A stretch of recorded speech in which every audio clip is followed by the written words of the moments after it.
Hello, everybody. Welcome back to the channel. I am the Inconsequential Runner. Those of you that have subscribed recently, and subscribing's free and it keeps you in the loop. But those of you that have subscribed recently know that this is a mini series where I have on one of the better coaches I know, because he's got great success out of my running. One of the better coaches on to ask some questions so we can get some insight. The series is all about one question per video, so the short, sharp videos that you can watch to help you improve your running. So, Coach Mark, welcome back. Thanks for joining us. Yeah, hi Darcy. Thanks for having me again. Too easy. We throw you the harder questions because these are all the questions that come from runners. I imagine if we ask coaches, what is it that you wanted to share? The list might be quite different from the list we have here, which is all the burning questions from runners. Here's one for you. It's a little bit curly, and I think no one's ever answered this question before. And it's this, and I discovered it the other day. When I was doing intervals, you got me to have jogs as recoveries in between intervals. And as I was jogging, I could feel my right Achilles tendon was a little bit tight, and it almost felt like it ran up my leg. My hamstring was a little bit tight. And the fact that I was aware of that meant I could run differently in my next interval. I focused on not just doing what I had to do in the next interval, but also relaxing that leg, focusing on relaxing that leg. So that what that made me think is there's a nutritional sort of richness in our recovery where we don't need to just recover. There's a good time to actually start to think and analyze what's going on in our bodies and things we need to be aware of. So, Coach Mark, let's talk about those recovery, not sessions, those recovery phases in between intervals. What's the sort of things that you want to share with us in terms of the things we should think about in those recovery phases? I mean, a 5-minute jog is a 5-minute jog, or a 2-minute jog, or a 3-minute jog. That's cool. But what else can we do to enrich those recovery phases? Coach Mark, what do you think? Yeah. Well, first, it helps to think what's the purpose of your recovery jog, because the recovery jog sort of varies sometimes in terms of just time or speed or whatever. But I mean, the overall purpose of the recovery jog is so that you can do a session, putting your body at either a real fast pace or a good heart rate zone. But you have these little recovery periods. Otherwise, you're effectively doing a race, each time, which your body just can't handle. So you're able to put your body into a race-like situation. In fact, sometimes you can even go faster than race pace, which is a real advantage, but you have the recoveries in between. And sometimes the recoveries, they're really about letting your heart and your body, your muscles recover effectively for the next rep. So often the speed you go in those doesn't mean anything. And in fact, a lot of people go too fast in their recovery jogs. They actually run them at a reasonable pace themselves, but then their next rep suffers as a result. So it's really, so say if it's a 2-minute jog, it could effectively, in fact, I've had people I train in person, I've got them walking because they were running too quickly. So really in that two-minute period, they want to bring their heart rate down to a particular level. So they're ready to go again. Otherwise, they just get more and more fatigued as the session goes on, and their session gets slower, which is what was happening to this person. There was a very eccentric guy I heard about in the 1950s and 60s in England. He used to run a rep, and then he used to jump into a sleeping bag. What? No, you have to tell us more about this. 1 rep and into a sleeping bag. Come on. Yeah. This was training in the winter, bear in mind, in England. But I'm not saying that's right. But he was always trying different things. But again, his aim was to keep his body warm. Gotcha. And get the heart rate down, which is effectively, it's the same thing you're doing in your recovery jog.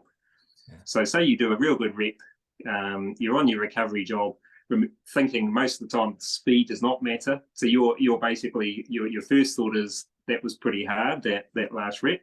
So I've got to get my heart rate down. So that's where you focus on your breathing, just controlling your breathing, keeping it down. You can run as slow as you like. you focus on all the parts of your body. So as you say, your Achilles might have felt a little bit tight. So then you're thinking, okay, well, I'm not going to stress that in my recovery jog. I'm just going to run nice and easy, just relax that area. You can even run sort of flatten your arms a little bit. Just as basically you're getting that last rep out of your system. You're thinking, as you said, okay, so recapping on the rep, how did that go? How did I feel? Did I yeah, as you say, can I run any differently in the next one that'll make me feel a little bit more comfortable, either in style or pacing? You might have gone a bit quick in the last one and then faded at the end, or whatever. So it gives you a chance to initially recover, recap, relax the body, control the breathing, and you're ready to go again. Nice. I didn't think about the mental element in terms of the recap, thinking about I suppose the effort that you put in, the physical in terms of how my body feels, but not the mental sort of analysis of, you know, did I go okay, and am I finding the right pace and stuff like that. I find that usually it's the third rep where I'm starting to actually hit the pace I set out to do. So if I have 6 reps of the same pace, I sometimes forgive myself for the first couple. I still go hard, but for some reason, the third one, fourth one, it's kind of like a motor in a car, I suppose. It warms up. It's warmed up, and it feels easier to run faster than the first couple of reps. So, and we take your point then, Coach Mark, in terms of using that break in between the reps to actually recover, because it's not about going fast, and there's no point in that, because as you say, you're getting closer to a race. It's about recovering. And I know when you give me a 2-minute break, usually the first 30 seconds is walking, only 30 seconds. Once the 30 seconds is clicked over, I want to keep moving again. Otherwise I start to seize up. And the next which is the value of it, will be a pretty ploddy jog at the start. And then I focus on my cadence. So not moving fast, but just getting my legs ticking over. And then, if it's a 2-minute or a 4-minute or even a 2-kilometer interval, then I start winding up over about 10-second period, you know, rather than going to top speed. Now that's really good. That's really good. Yeah, and you should be. You can also. It's also a good opportunity. You can. I mean, you've got this little recovery period. You can almost do a little phase. You can do all the little recap, the relaxation, the breathing. But then you can also, and then you go, okay, I've done that. Now I'm going to relax the mind for you know, the next 30 seconds or a minute or whatever, because so that then you're going to reconcentrate again. So you're not having to concentrate through the whole of the speed session, the whole of the rep session. No, so it's a lot of things. It all sounds quite complicated, but you get into a bit of a system, and then it actually makes the whole session quite enjoyable. And as you say, everything has a purpose, even the recovery jog. Yeah, perfect. So take those recovery jogs, use them as a tool, and get the most out of them. Physically check how your body's going, and if there's any niggles or anything you need to take care of in the recovery jog and the next interval, and also mentally check in about your pacing, how you felt you went, what you might change for the next interval, all that sort of stuff. So, okay, perfect. Yeah. I was going to say, it also gives you an option as well, because if you have got a niggle, and it gives you a chance to think about that, and you think, okay, now will doing this next rep, will that actually help my my training, or maybe I've done enough, you know, and it's, you know, sometimes a brave decision, but it could be a smart decision to pull the plug on the session.